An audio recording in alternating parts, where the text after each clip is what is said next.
Hey family, welcome back to my channel. It's Kia Tatiana here and welcome to another vlog. So I haven't posted on last Thursday, so I am missing a few days. I am sorry. I've had a long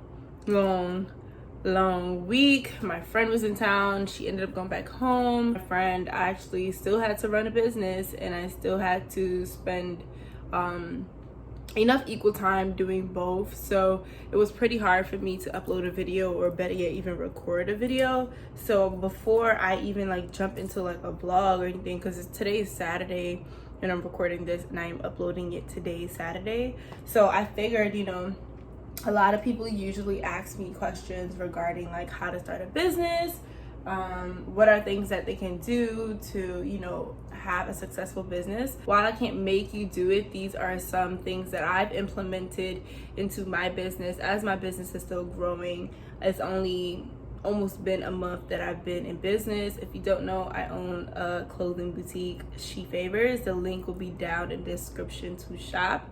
Let me get some lip gloss. So I wanted to answer a few questions. So I put a poll on my Instagram story and I asked you guys to ask me some questions regarding business, regarding personal, whatever it is. And a few of the questions kind of drew to the same answer. So I kind of had written down some of my own questions to ask you guys. You can answer it when in your business journal. I have a business journal. I do recommend you having one before you even jumping into a business plan. Have a journal, write out what's your why, what's your mission, and all these kind of things. So I have a few questions. I'm gonna just jump right into it because I don't want the video to be so long.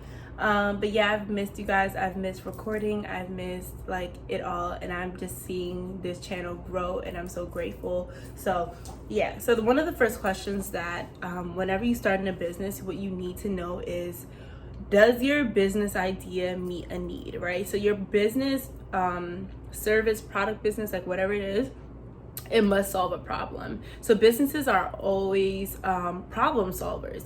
So in my case, my business is a online modest wear boutique, giving women the opportunity to not even just opportunity, giving women encouragement that their bodies are temples, that their bodies are worth it, and that their identities are not in their clothing but in Christ. So my business need is bridging the gap between fashion and modesty, right? So in the modest world, it's usually seen as this small stigma of having full-on gowns covering your face and all that, while modesty can be fashion. So I am helping the need of women who desire to dress in a modest attire, bridging the gap for women who desire to dress in a modest wear attire, but they can't seem to find a fashion place where they can meet those needs on a budget. So that's my why. So that's one of the things that you want to, and I got my laptop right here, that's one of the things that you want to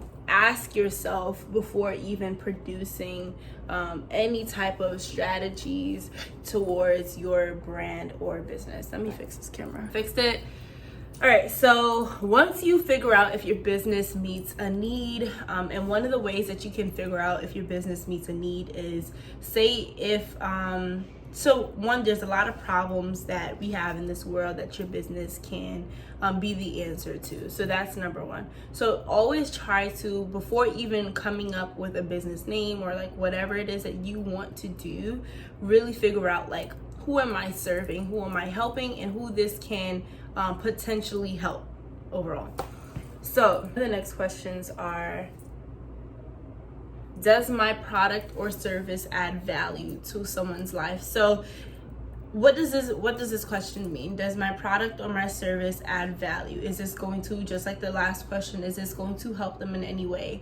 Is this going to provide value for them? So for my business, She Favors, my products, my brand, She Favors is a brand and a product-based business, but the way it adds value in their lives is by encouraging them in the woman that God has called them to be, or God has designed them to be, and overall just giving them that confidence, instilling that confidence in them on modesty, instilling that confidence on just overall their image, which is in Christ and not in this world. So for your own brand or business, just fill in the gap. Like, how can my business serve this person? Always think of that one person. You can't even like just make up a person and like, who do you want to serve? Like, speak to one person. Like, who is it that you're targeting? So for my ideal customer target persona, it will be a woman that's between the ages of 18 to 34, and she is looking for a modest wear attire,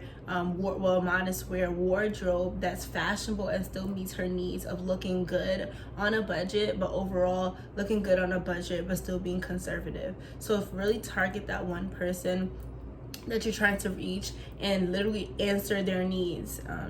Overall, that's what you just need to do. Just really answer their needs and how you can serve them, how you can help them, how you can add value in their lives, and overall, how can they be impacted by your brand or business. And then the next question I have is, can I see myself doing this brand or business for years? So if you guys may not know, or you may or may not know, I've had a business before, which is an online beauty supply store, Natural Overload by Kay, and it was an online beauty supply store, black owned beauty supply store, obviously because I'm black.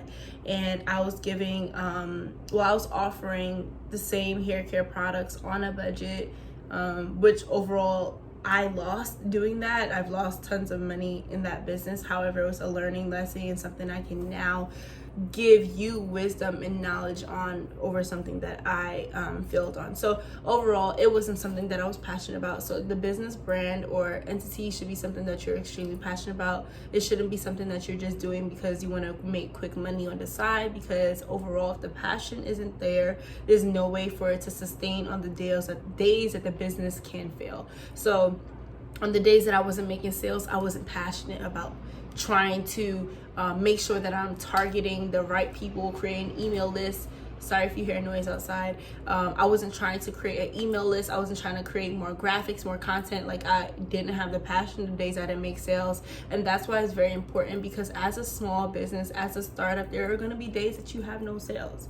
There are going to be days that the sales are very low. And if these days, or if your business is solely surrounded around just making a whole bunch of money, which obviously we get in business to make money, but if it's solely around the idea of just making a whole bunch of money, then is your business sustainable the days that you're not going to make as much money? So it should really be about one, should be about serving, it should be about impacting, and it should be about serving and giving value. It should be about serving, being impactful, and giving value. Everything that you post, your business, your brand, your graphics, your business's website should be impactful. People should come onto your brand and receive value. They should come off your page and be like, wow, like I didn't know that, or wow, like that just encouraged me. It should give them a reminder, like, oh, this brand I learned this from, or this brand I received this from. So overall, like, if you're in it for the money, it's extremely evident and it's obvious, because you won't put as much passion behind your content. And this kind of like trickles into my next one, is being consistent.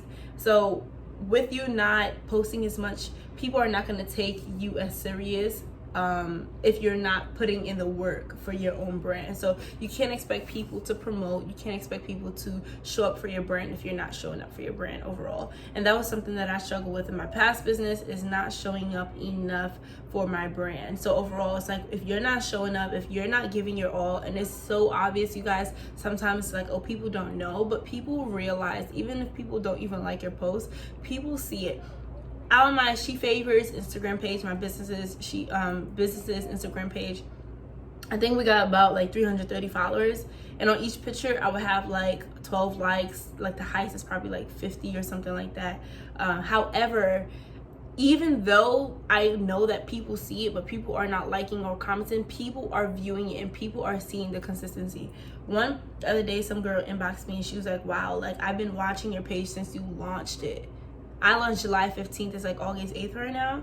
And she says that she's never commented, she never liked, she was just viewing to see like how I progressed. And that's just to show you that even though before people even are trusted enough to shop with your brand, they want to see your consistency. They want to see how you show up. They want to see what your brand is represented by, which is why it's so important. And it's something I had wished I learned before getting into my previous business, but something I know now. It's important to not be driven by the sales, driven by the traffic, but instead like be driven obviously by the Lord, but also just being consistent on what the Lord gave you to do. So if it's your business or your brand or your entity, service, product, all of those above, really show up for it and give it your all. Like post consistently, have a graphic team. If you're not good at that, it's okay. We're not all good at everything, which is why we need teams. Find people, or just if you're good at it, just create content schedules, stuff that I do that's very helpful for me. Create content schedules and really analyze every few days, like, okay, like what are some things that are working for me and what are some things that are not working for me? What are some things I can take in? What are some things I can implement, and what are some things I can take away? So all of these things kind of just give you a gist of how is it you can run a successful online business platform, and not really be driven by, okay, like I'm here to, it's really great to have goals. I have goals set for my business as well, like sales goals, I have that. However, just obviously like try to do your best with meeting those goals. Don't just have a goal and you have no strategic or skill to implement that goal. So the next one is like the legal landscape. Like, how can I get my business legalized? Can I start a business without having it legalized? Can I overall just run a business without the government knowing? No, you cannot run a business without getting it legalized. That is something that is a must. You must collect taxes. You must pay the IRS. You must do these things. I think that a lot of people just get taken back with I know each state has different prices on how much you pay to register your business in the state, but you can go on your state. So for me, I'll put New Jersey business registration, and it will be at the .gov. So the .gov is the legit website for your state. Or you can go on New Jersey's, or wherever you're at, New Jersey's sales tax, and you just go on it and the first one will come up. It was always .gov, never .com. It's always .gov. So I don't know if I'm going to be able to sustain this when I'm not having sales, or I feel like when I'm not making enough sales, I'm not going to care. I think you should reevaluate it, and really find something that you're passionate about. Passion shows. And yeah, that's just it. And I think that I have one more. Okay, so the last one is, what am I giving up by running a business? So obviously we get into business because we want to create generational wealth, right? We get into business because we are tired of working for someone else's company and not funding for our own in our future. At least that's why I get into business. However, people forget the fact that one, businesses there are going to be down days and there are going to be up days, just like I said before. But also it's much more time consuming. I'm not complaining about it, and I don't want you to complain that's time consuming, but I think people don't really understand the fact that when you have a business, it's you. It's all about you. You make a mistake, it's your fault. You did something wrong to customs order, it's your fault. Whether it was your vendor's fault, whether it was a delay in service, like whatever the case may be, it's your fault because it's your name behind it. Sorry. So really remembering that one is time consuming and two is your name behind the brand. Also, because it's so time consuming, there is such a wasp right there. Because it's so time consuming, there are going to be days that you're working on your business for hours after you get off of your 9 to 5, right? So really create imbalance, because it may just mean that you have to give up some time with more hanging out with friends so you can work on your brand or your business, because your brand or your business is a baby. In order for your baby to grow, you have to continue to cultivate it, continue to water it, continue to strengthen it, continue to feed it.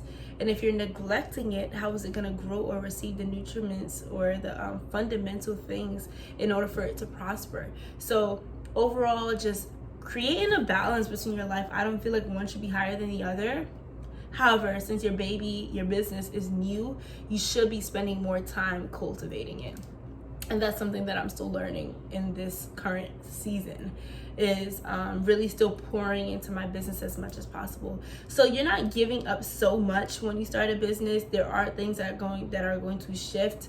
However, that comes with anything else that you do. Like when you work, you don't have, like work a 9 to 5, you don't have enough time to spend time at your friend's house all day. And that's the same with your business. Like treat your business as you, not just say like treat your business as you treat your job, but also take your business as professional as your job. Like you show up on time for your job. You show up on time to clock in, to clock out. You take your lunch breaks. Like do all the things that you know is best for you and your body and your health in order to sustain a business. So last but not least, because I don't want this video to be so long and I feel like it's about to be very long, last but not least, like I just want to really encourage y'all. I said this in a vlog before, that your friends and your family are not your customers. They're not your customers, because I do believe that they should support in the beginning. However, they're not going to be the only people shopping with you for the rest of your business's life term. So one of my issues in my previous business was expecting my family and friends to continuously buy for my business. While the support is great and it's definitely needed, however, you don't want to, what I had got stuck in was my friends and family telling me, oh, you should do this, oh, you should do this, oh, you should get this product instead, oh, you should get this instead. And now it's surrounding my target audience around them instead of the millions of other women or men, because of that business, kind of like men can shop as well, really conforming the wide variety of people in this world that can possibly shop with me based off of these select few people's ideas and interests. So it's important to know your target audience, and don't get offended, okay? So it's gonna happen. It's gonna be people who amp up your brand or your business and say, yeah girl, can't wait for you to launch, can't wait for this, can't wait to get this from you, and they never buy it. And it's okay. It's okay. You know why? Because you're not targeting them. If it's too expensive for them, you're not targeting them. You stick to your target audience, you stick to your brand's mission, and you stick to the goals, and you stick to the things that you've created for your brand or business to thrive. So don't cheat yourself to get a sale. And that's something that I learned, and I'm so glad that I'm not doing it anymore, because overall you're the one that's losing out on it, whether it's financially or physically. So this is all really for today. I just wanted to come on, make a little quick vlog. Not really a vlog really, but I just really wanted to encourage and really drop some insight on things that I've learned throughout my business ventures in the years, and give you guys some knowledge on that. So I hope this video was helpful. I hope it was helpful in any type of way. And yeah, like as of right now, today, like I have a lot to do. I got off a call. I have to do my hair. I have to do like a hot oil treatment, and I also have to go do laundry. I have to edit this video so I can upload it for you guys today. And I have to clean, I have to mop, I have to sweep, I have to do all these things. So yeah guys, I thank you for like holding on and like rocking with me and all that. Like I really do appreciate it. Yeah, I love you guys. Don't forget to give this video a thumbs up if you enjoy videos as such. Give this video, let's get this video to 50 likes, okay? We're gonna get there. We're gonna get there. And we're growing, and we're growing strong as a family. So I love you guys. Thank you for tuning in to another vlog video, and I'll see you in my next one. Don't forget to hit that subscribe button. Peace.